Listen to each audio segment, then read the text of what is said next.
So यति कुरा ब्याकग्राउन्डमा लेख्नुहोस् है त हामीलाई why LAC is U-shaped or explain the causes of U-shape of long run average cost curve भनेर भन्यो भने that is question from traditional theory and we are about to complete the traditional theory. That is the last topic. So first you have to define what is LAC as per unit cost of production in the long run, and that can be obtained by dividing total minimum long run cost by level of output.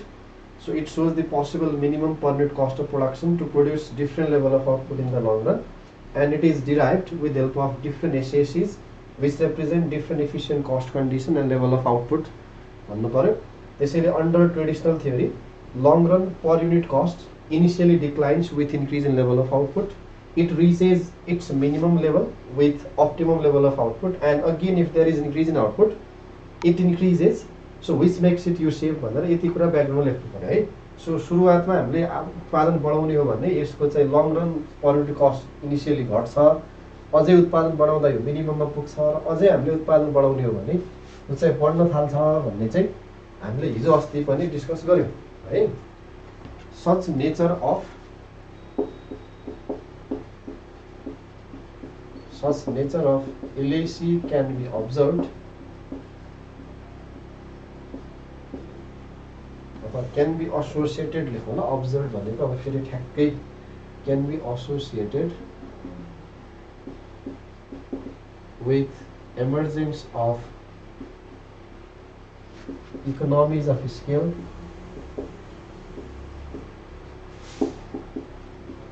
and ultimately diseconomies of scale. The U-shape of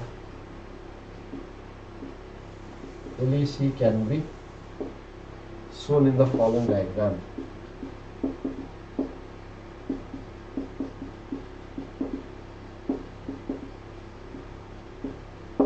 यति कुरा ब्याकग्राउन्डमा लेखेर यसलाई अगाडि बढाउनुहुन्छ. अब यो बुझ्नु भयो नि हैन, यो लेख्नु भयो नि सबैले. अब मैले यसलाई मेटाएँ.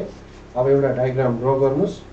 त्यसपछि त्यो डायग्राममा देखाए जस्तै किन यो सेप भएको भनेर हामीले चाहिँ डिक्लाइनिङ फेजको कुरा पनि लेख्छौँ अनि इन्क्रिजिङ फेजको कुरा पनि लेख्छौँ by connecting economies of scale and diseconomies of scale. त्यसलाई टक्क डायग्राम पनि देखाइदिनु पर्छ. क्वान्टिटी यता चाहिँ कस्टहरु भयो. So this is LAC and this is the minimum point Q star quantity, and this decreases due to economies of scale, and this increases due to diseconomies of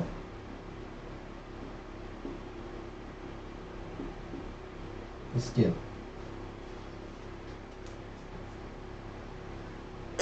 Sorry. So this LAC is continuously declining until it reaches its minimum point. It is due to economies of scale, and after it reaches its minimum point, with increase in level of output, it starts to increase. So which is due to diseconomies of scale. Over. Number 1 ma economies of scale को बारे में थोड़े लेख्ने है.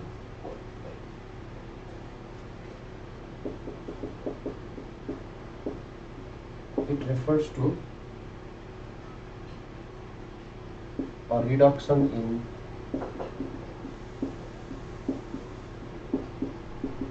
per unit cost of production with increase in volume of output in the long run.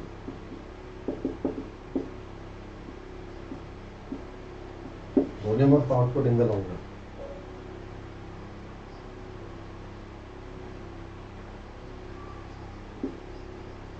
Thus, it is related to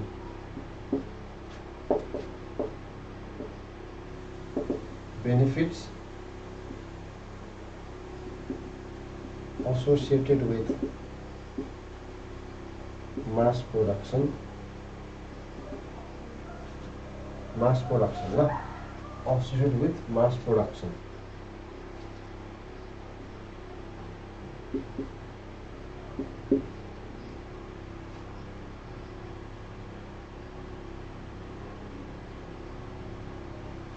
due to existence of economies of scale,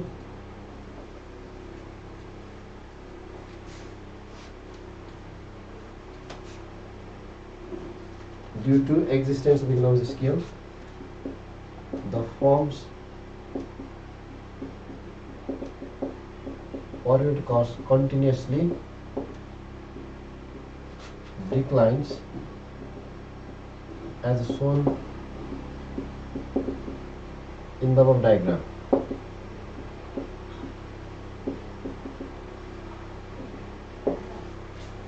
The firm's per-unit cost continuously declines or decreases as shown in the above diagram.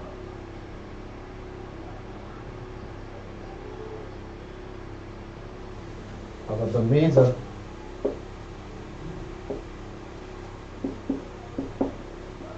factors related to economies of scale inside the firm as well as inside as well as outside the firm. The major factor related to economies of scale inside as well as outside of the firm are below. यसको तीन चारवटा फ्याक्टरहरु पनि लेख्नु पर्यो है.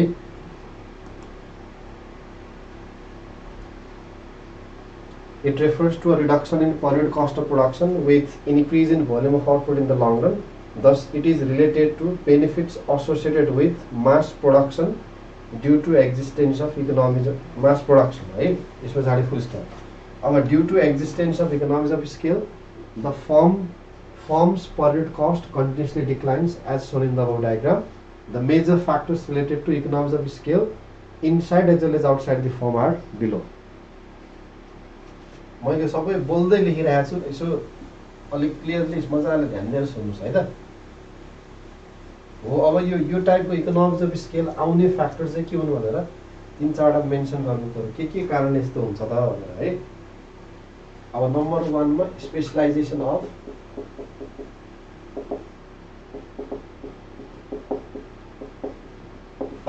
factor specialization है. Specialization of factor based on their skill and expertise. के हुन्छ अब कस्ट घट्छ नि हैन. Specialization factors based on their skill and expertise helps to narrow down the per unit cost. एउटा यो कुरा स्पेशलाइजेसन अफ फ्याक्टर, यो चाहिँ इनसाइड द फर्म. अर्को चाहिँ indivisibility of factor.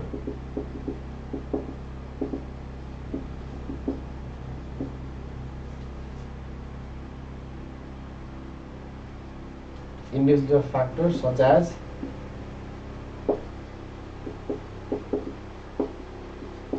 machine, tools and equipment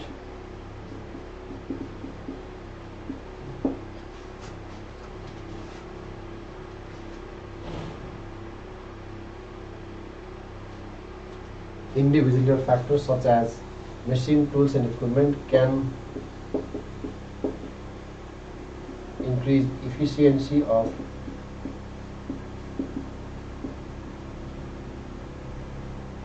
labor and used raw materials, and which reduces the per unit cost. Indivisibility भनेको it is impossible to divide machine, tools and equipments into different parts, right? So due to impossibility of dividing those machines and tools into small parts, labor can utilize their capacity in optimum way. Other variable factors such as raw materials can be utilized in an optimum way, and which ultimately reduces the per unit cost of production भन्नु पर्यो है. अनि अर्को technological progress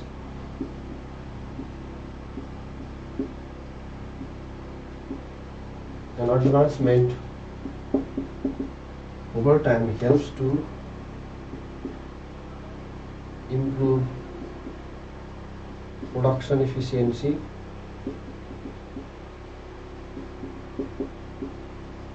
and thereby cost effectiveness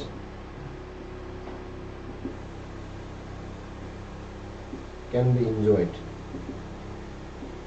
है त एउटा यो पनि भयो.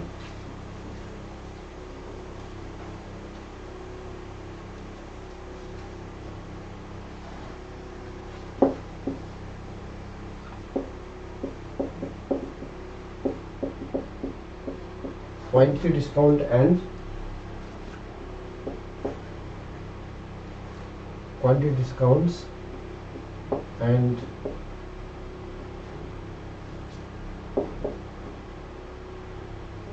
save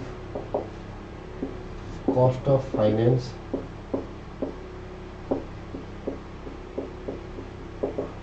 can be associated with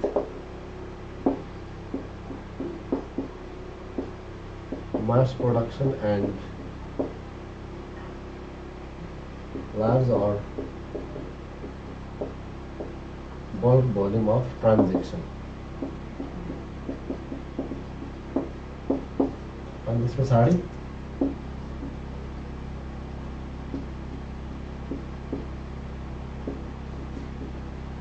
Research and development and availability.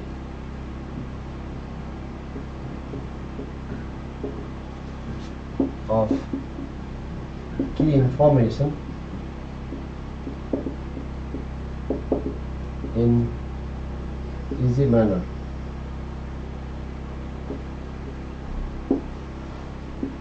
helps to reduce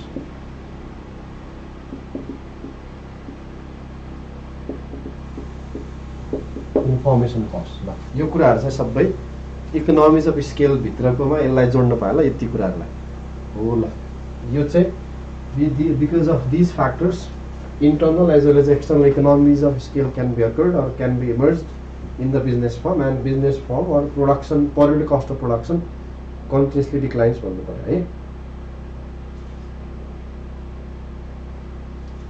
अब यस पछाडी the combined effects of all the mentioned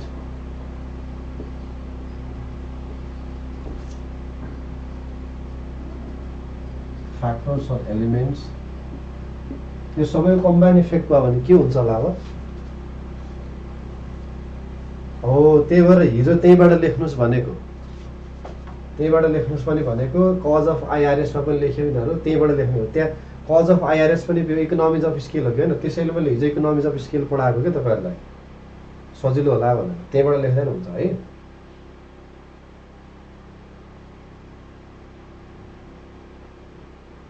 Okay, the combined effect of all the mentioned factors or elements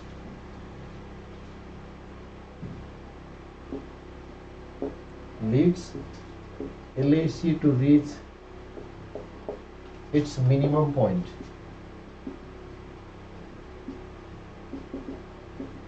and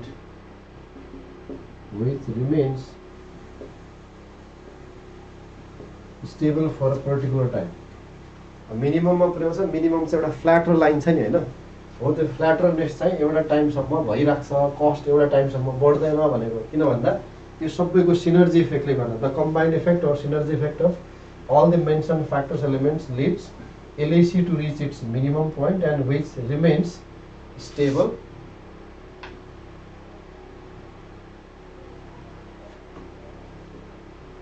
for a certain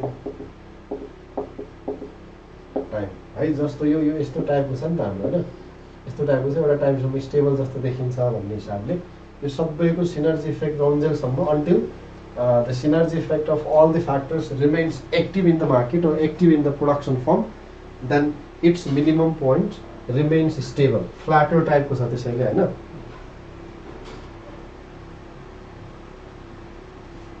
Okay, अब however, with continuous expansion of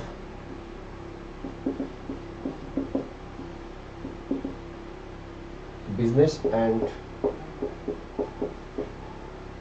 volume of output, अब के हुन्छ भन्दा cost बढ्न start हुन्छ है।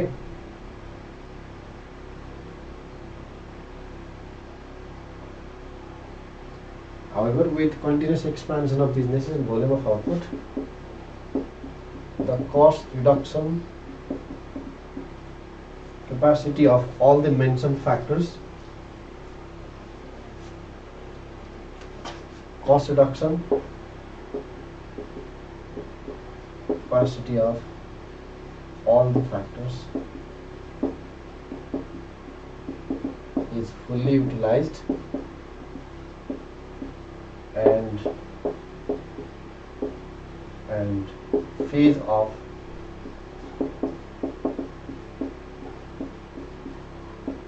diseconomies of scale starts to occur. ल यहाँसम्म बुझ्नु पर्यो पहिला यति कुरा। अब हाम्रो सेकेन्ड पार्टमा के पढ्नु पर्यो, डिसइकोनोमिज अफ स्केल हो। यहाँसम्म चाहिँ इकोनोमिज अफ स्केल हुँदो रहेछ। अब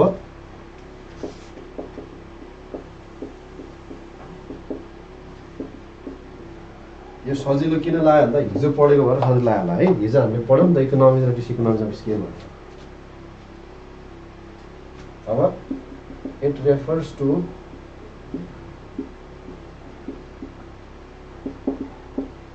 increase in cost condition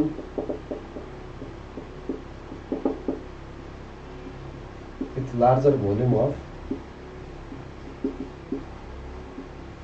output. Thus, it occurs when a business expands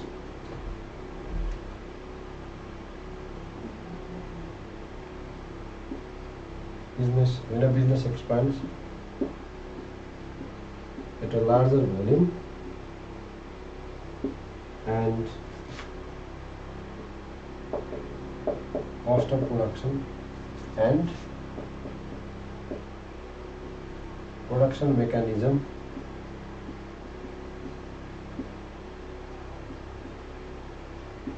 remains no more effective. When business expands at a larger volume and production mechanism of such business remains no more effective, then ultimately cost increasing factors emerges, and that emergence of cost increasing factor is known as diseconomies of scale. Okay, so the major factor behind के कारणले यस्तो हुन्छ भन्ने पनि है त।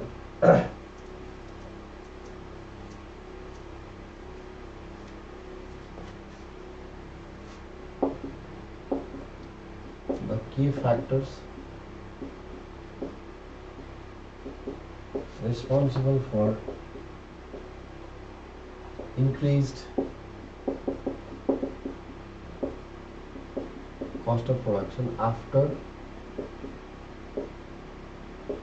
producing quantity higher than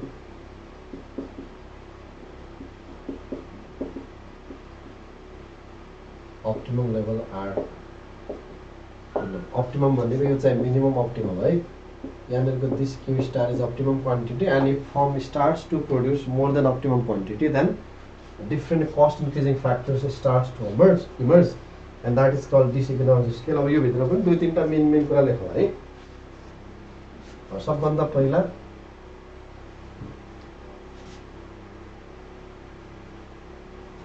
अब after factors already reach the minimum cost of production condition,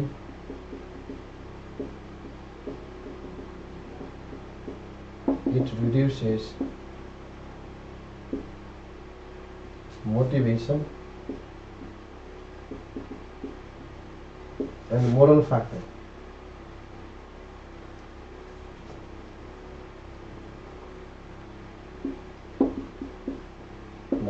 objective के हो त भन्दा यो पोइन्टमा पुग्ने सबैभन्दा बेस्ट अब्जेक्टिभ होइन, बेस्ट आउटकम भनेको क्यु स्टार हो। यदि कुनै फर्म क्यु स्टारमा पुग्यो भने अब पाउनुपर्ने बेस्ट पाइसके पछाडि अब कुनै पनि मोटिभेसनै बाँकी हुन्न। सो मोटिभेसन नै सकिसकेको हुन्छ। त्यसैले अब फर्मको production process may become inefficient, may become cost enlarging, may become cost incremental oriented भनेको है। यसरी बुझ्नुहोस् है त। यो क्यु स्टारमा पुगे पछाडि अब किन कस्ट बढ्दैछ त, किन चाहिँ एभरेज कस्ट बढ्दैछ भन्दा due to lack of motivational morals of the factors. एउटा यो कुरा। After factors already reach the minimum point of minimum cost of production condition, that is Q star condition, then it reduces motivational morals of firm or function to be more efficient. अब एउटा efficient condition possible best condition भनेपछि अब त्योभन्दा best हुन सक्दैन, यति मात्र लेख्दै हुन्छ है। यसले चाहिँ अब फर्दर बेटर गर्ने कुनै मोरल्सहरू कुनै मोटिभेसन नै बाँकी राख्दैन भन्नु खोजेको है। अनि अर्को चाहिँ with higher volume of business and concerned activities, it increases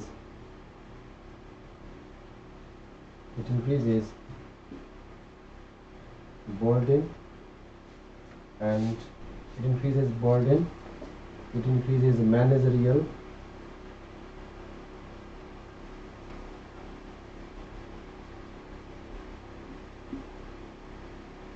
burden, which ultimately turns into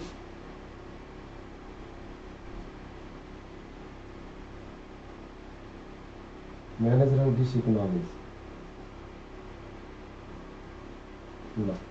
Managerial diseconomies मा टर्न हुन्छ ultimately, which ultimately turns into managerial diseconomies भनेको यहाँनिर भनेको म्यानेजरको लागि म्यानेजमेन्टको च्यालेन्जेस होइन, मोनोटोनस ओभरबर्डन हुन्छ to manage the larger and larger size of business. अनि ultimately त्यसले चाहिँ म्यानेजरलाई पनि डिस्करेज गर्छ। म्यानेजरले पनि अब त्यो बेटर वेबाट पर्फर्म गर्न सक्दैन आफ्नो duty, and that is why or that is where managerial diseconomies occurs and as a result LAC starts to increase भन्न पाइयो है।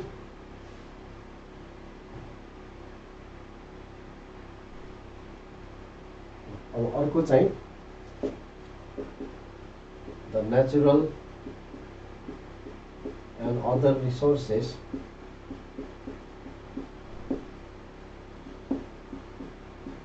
may become scarce, which increases cost or price of increases their cost or price, and increasing cost of material also increases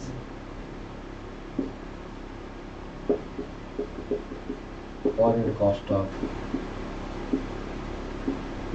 production in the long run. यसले गर्दाखेरि पनि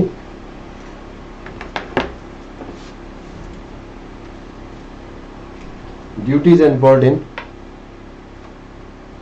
managerial डिसइकोनोमिज हो यो चाहिँ managerial diseconomies.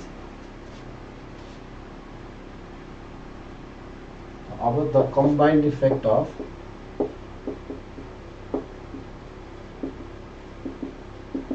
presented cost increasing factors result into increasing what is the cost of production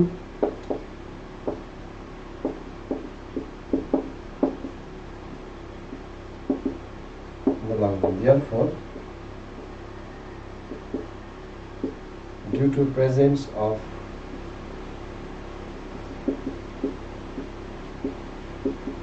economies of scale and diseconomies of scale,